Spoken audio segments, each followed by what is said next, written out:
When it comes to underwear, I like to think of myself as a bit of an expert. I mean, I've been wearing them most of my life. So imagine my excitement when I found a company called Caden Voss, who specialise in sustainable, luxurious undergarments for the plus-sized lady. And they do videos too, presented by co-founder Dr. Deb, who is so damn inclusive that she refers to being obese as having a unique shape, calls overweight American women the glorious 67%, and just loves them gender-fluid females. No mention of fat trans men, I notice, but then you can't please everyone. Just the same as you can't save everyone, because frankly, some people just don't want to be saved. Hi! Hiya! Dr. Crystal chiming in. Today on Ask Dr. Deb, Fat Shaming Series. That sounds awesome. We're going to take a look at weight loss culture. What does it mean to live in a weight loss culture? There's emphasis on being healthy. What are the consequences for our bodies? You can lose weight and stop looking fucking disgusting. And what can we do moving forward? It hasn't even got to be forward. Any kind of moving would be good. Who is fat in a weight loss culture? Anyone who loses their breath when they stand up. Right, Sarah? There are many institutions that are eager to tell you you're fat. The government. So what? I mean, it's not like they've made it illegal or anything. Although... Health insurance, doctors, nurses. You mean all those things related to health? Yeah, must be some kind of conspiracy. Popular media, advertising, fashion, strangers, friends, family. Okay, the media show beautiful people because weirdly, they're nice to look at. Advertisers for the same reason, unless it's for some plus-size clothing company called Big Fat Fucking Outfit. Fashion also for the same reason, though I will admit those models you see hobble down the catwalk like a pile of sticks aren't much better. And friends and family. When you're disregarding those people, you know you have a problem with ignorance, as well as not being able to see your own feet. And of course, the bathroom scale. Yeah, those objects that are designed to tell you your actual weight. Bastards! Why can't they be more compassionate? And being thin or fat comes with privilege or oppression. Oh, wow! This privilege bollocks has made its way into fat culture too. It's like a damn disease. But you want to talk oppression? What about those bathroom scales you keep stepping on? Let's talk about the BMI. Ideal weight charts such as the BMI are used to collapse height and weight into categories so the government agencies can determine who's normal, over, under, or obese weight. Yeah, I mean, it's not just a government thing, you tinfoil fuck. And why did you use finger quotes for the word obese? It means grossly overweight. The mere fact the word exists should tell you something. I mean, Eskimos have 50 different words for snow. It makes sense we'd have a word for someone with 50 different chins. But I bet you didn't know that the BMI cutoff points were suddenly changed overnight in the late 90s. A lot of things changed in the 90s, Deb. I mean, pogs used to be cool. Shit, they still are in my books, but that doesn't mean you can be grossly overweight and healthy. And suddenly, millions of people went from being normal weight to overweight, and some people were even obese. No, the people who were obese anyway. Here's an easy way of looking at it. If your belly hangs over your belt, it's a muffin top. But some people don't have a muffin top. They have cake. So people woke up with the thought that something was wrong with them, when in reality, absolutely nothing had changed with their bodies. Yeah, okay. All because the BMI thing was discredited. Doesn't mean you're not gonna die at a young age, though. And who needs a BMI scale to tell them they're fat when they can just look in the mirror? As far as I know, they haven't been discredited yet. It's weird how some people will make a bigger effort to change the meaning of a word than to actually exercise and eat healthy. Over the last 40 years, the average American has gained about 20 pounds or so. Probably down to people driving everywhere and the rise of fast food joints. I mean, if I'm absolutely sloshed and I walk into a bar, they can refuse to serve me because I've clearly had too much. Why can't McDonald's do that? And the media has gone from mentioning obesity 6 times a year to over 7,000 times a year. That's almost 20 times a day. But there's also a whole lot more media than there was 40 years ago. And how many of those mentions of obesity are people saying they're proud to be fat? I've covered a good few of them on my channel alone. At least back in the day, they had the good grace to feel ashamed. There have been a lot of facts. Oh, enough with the fucking finger quotes. About obesity and the risk of death. Oh, you're using obesity to mean a bit chubby, aren't you? I get it. Sure, you can be a little unhealthy and still live to a ripe old age, but if you're quaffing maple syrup by the bottle, that will catch up with you soon.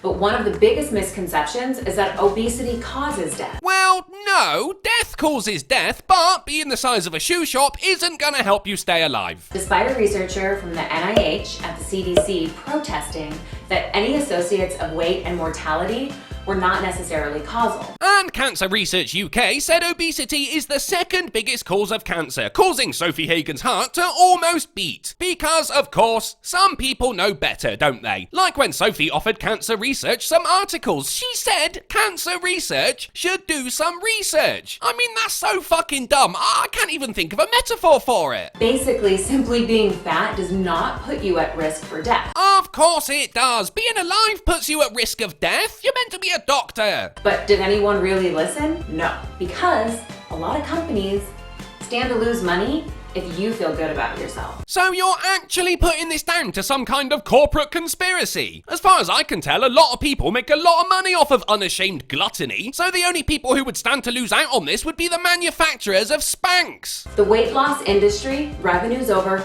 $66 billion a year. Well, good for them, and good for the people who are trying to get in shape. Stop thinking of it as some global scam and start seeing how much being healthy is worth. This includes Weight Watcher, Jenny Craig, Diet Pills, Slim Fast, Droxycut, South Beach Diet, Garcinia Cambodia, Carcinogen thing, apple cider vinegar pills, Nature Wise. Yeah, we get it. Some people think they can lose weight by eating yet more things. You have to exercise too, Deb. Otherwise, you're only doing half the job. Even if you switch from normal cookies to low-fat cookies, you're still eating cookies. And you'll probably eat twice as much because they're low-fat. And I know what you might be thinking. Weight loss programs, diet pills, supplements help people lose weight. But 77% of people gain that weight back within a year. Because they aren't exercising. Once they lose the weight, they gain it all back again because they haven't broken the habit of stuffing their ugly faces while watching America's Got Talent. And then 90 to 95% of people gain it back after that. Almost like people are relying on pills to do the job for them, isn't it? And as for diets, of course you're gonna pile the pounds back on once you come off of it. You're eating crap again. That's what got you there in the first place. Which of course no commercial weight loss company would ever tell you. Out of the 45 million Americans who go on a diet every year, 40 millions will gain it back. Exercise! You don't even need to go on a Weight Watchers plan. You can just run your ass around the block twice a day instead of eating mayonnaise right out the jar. It doesn't seem ethical for doctors or anyone to prescribe weight loss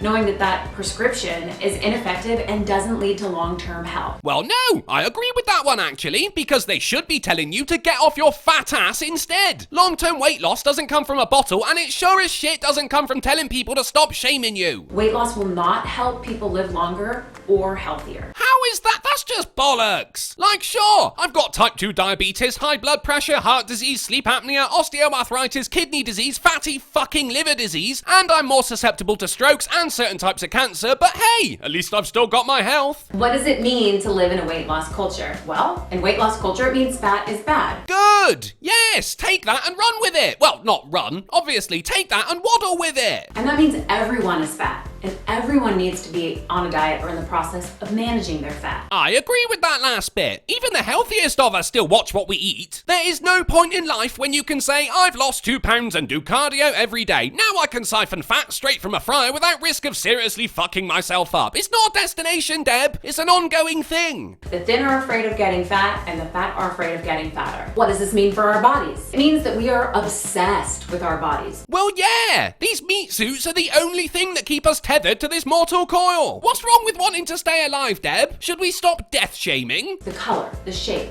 the size, the texture, the weight. The texture? We're incredibly judgmental and harsh to our own bodies, and we're often mean and hurtful to people that have fat bodies. Well, it's not like they're the only ones that have to deal with them looking like a pile of laundry, is it? I've had to stand next to these people on the bus because they took up all the remaining seats, and they smell. It's heartbreaking to hear the statistics about eating disorders and the increase in plastic surgery because we hate our bodies so much. Except urging people to love their bodies isn't saving any lives, is it? Or taking the strain off of hospitals due to fat-related illnesses, whereas urging people to improve their bodies is a $66 billion industry. It's putting kids through college. Before we can accept our bodies, we have to reframe how we view health. You want to redefine what healthy means? Yeah, that'll keep the death toll right down. Good thinking. So how do we discuss health in a weight-neutral way? You don't, because then you're worrying about people's feelings more than their actual well-being, and that's not talking about health. By looking at health as a subjective experience with many influences. But health isn't subjective, you dumb fuck. Where the hell did you get your doctorate, Deb? I want to know who to complain to. So getting on the scale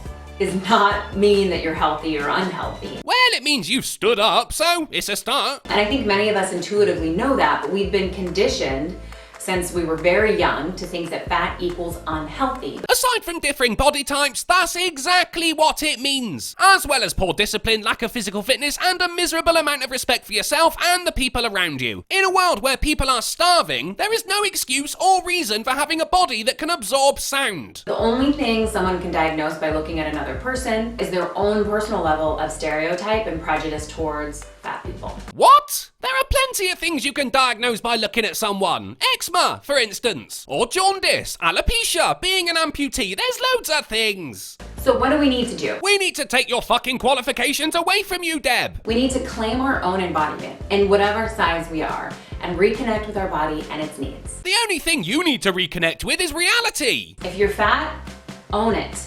If you're thin, own it. Or you could live by the idea that we're really just renting our bodies until we die and they decompose. So keeping it in good condition is the only way to get your deposit back. I think I just described religion. If you're in between and maybe kind of chubby, own it. Yeah, there's a fetish for everything. Claim your body and refuse to get on a scale.